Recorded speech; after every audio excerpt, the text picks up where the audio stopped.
I'm Kim Edelston with FamilyBusiness.org. And today I'm with one of our board members, Claudia Binz Astrachan, who is a family business researcher, lecturer, and advisor. She leads the Family and Business Program at Lucerne School of Business in Switzerland and is an affiliated member at Witten University in Germany and Jönköping University in Sweden. In her capacity as an advisor, she leads the governance practice at Generation 6 Family Enterprise Advisors and works with large and small multi-generational family businesses in the US. Thanks for being with me today. Thanks for having me.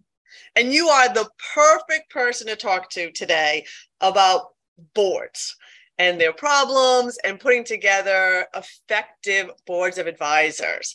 So what makes boards in family businesses so unique?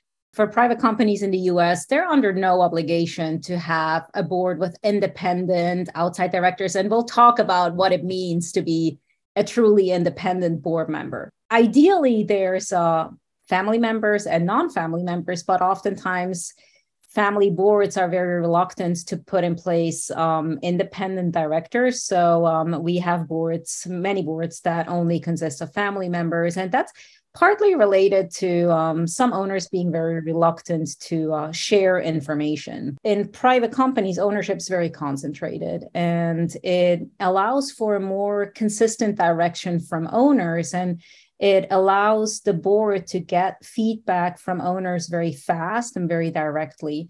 And also it allows them to pursue the owner's goals rather than market-based goals. And that's probably the biggest difference. So what are some of the common mistakes you see them making? Oftentimes, family business owners, they put friends on their boards and then they call them independents. And that is clearly not the case. And I would like to take a minute and just share our understanding of what an independent board member is. It is a person that has no pre-existing relationship, not a former employee, certainly not a current employee, will not be an insider. Because the problem is if you have someone who has a relationship with the family or the business, then very likely they're not going to be willing to sacrifice their relationship with you by telling you an inconvenient truth. So an independent board member is someone who's got nothing to lose from telling you their honest opinion, other than the board engagement. You know, if they serve on a board where the owner or the majority shareholder never listens to them, they're not going to stay on that board. If they know they can't add value, they're going to go seek a board where they feel like they can make a change. Then another common mistake is overloaded agenda, not thinking very carefully about how much time do we really need to discuss this in detail. And oftentimes this results with, you have presenters come in, they just go through their slides and there's no more time for discussion, but the value is in the discussion. Another thing is that oftentimes boards can fall into the trap, especially the independents can fall into a trap of only listening to the board members that have, or the family members that have the loudest voices. But there may be family members that have very quiet voices, but a lot of influence in the family.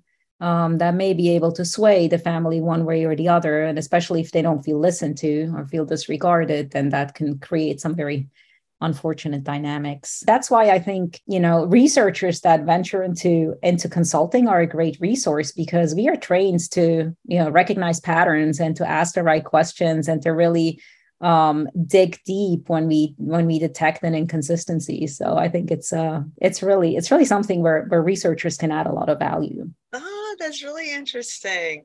So I have to ask you, Generation 6, your consulting company, recently created a series on the 4 things the best family business boards do well.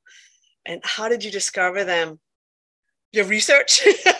Yeah, it's basically just identifying patterns across boards, older boards, newer boards, smaller boards, larger, more functional, more dysfunctional. But those are pretty common things that we identify as there's, if you improve those, you can really, really leverage your board much more.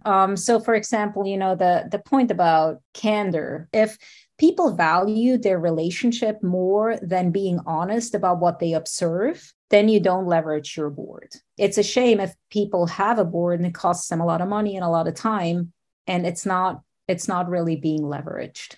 The things that we see that the best boards do well is that they embrace what we call necessary endings. So every chair knows which board member is contributing more or less, but many struggle to, call it quits and ask a board member to resign, which you can do with any board member, but they feel indebted. There's personal relationships, especially when there's a family member. That's really hard because you still want to protect the relationship. So you need to find a way to let them exit gracefully.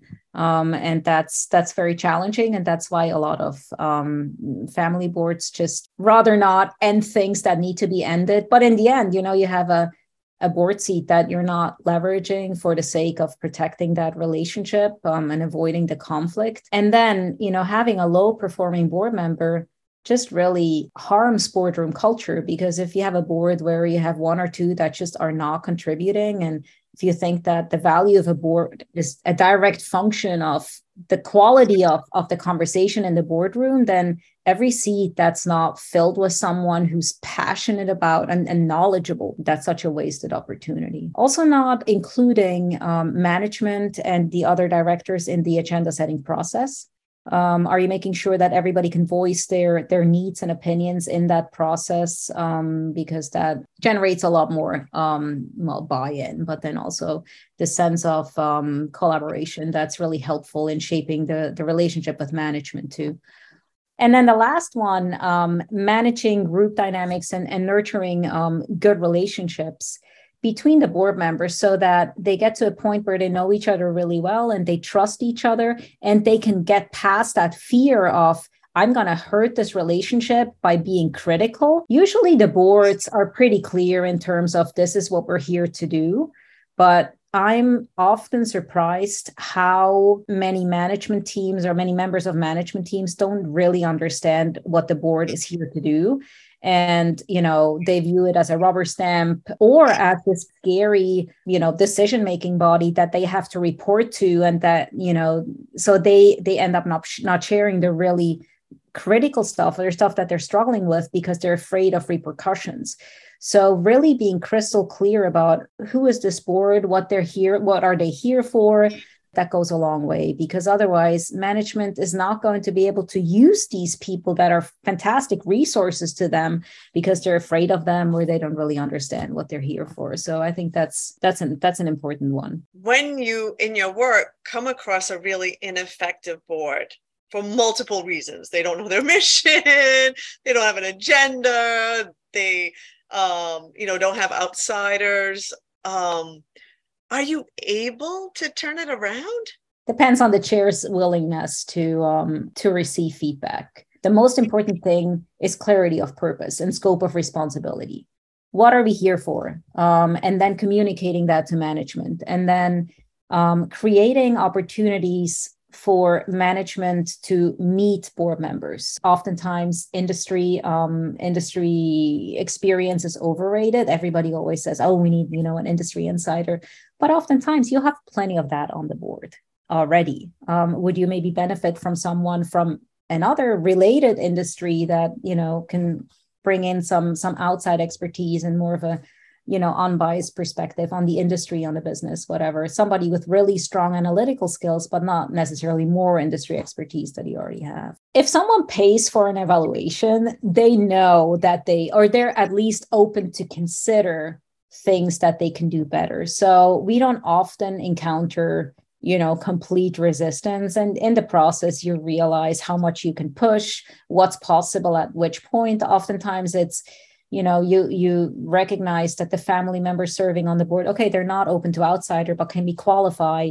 the family members on the board? Because if you have family members sitting on the board that feel incompetent, they're going to be either completely quiet or they're going to be disruptive.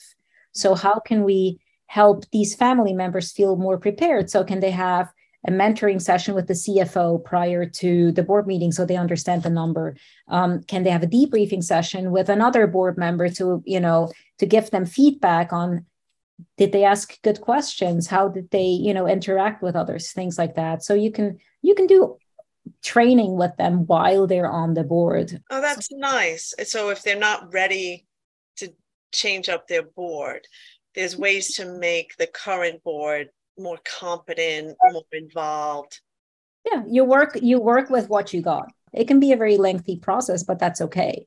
At least they have a board and there's a process in place, and you can do little tweaks that already make a difference. What's really important is that sometimes we encounter boards that have a very dysfunctional relationship with management. And that's where, we have to be a little more clear in terms of, you're causing harm to the organization by disrespecting management or scaring management or disenfranchising management, because this is a dysfunctional board and your family members blowing up in conflict in a board meeting. People are going to talk about how dysfunctional the family is. People get scared because they see the continuity of the business, endangered because the ownership group is conflicted and things like that. So you want to think about how you show up. So from a signaling point of view, that's super important. So thank you very much, Claudia. Thank you so much. So again, this is Kim Edelston with familybusiness.org and Claudia Binz Astrachan, one of our favorite board members. Thank you so much.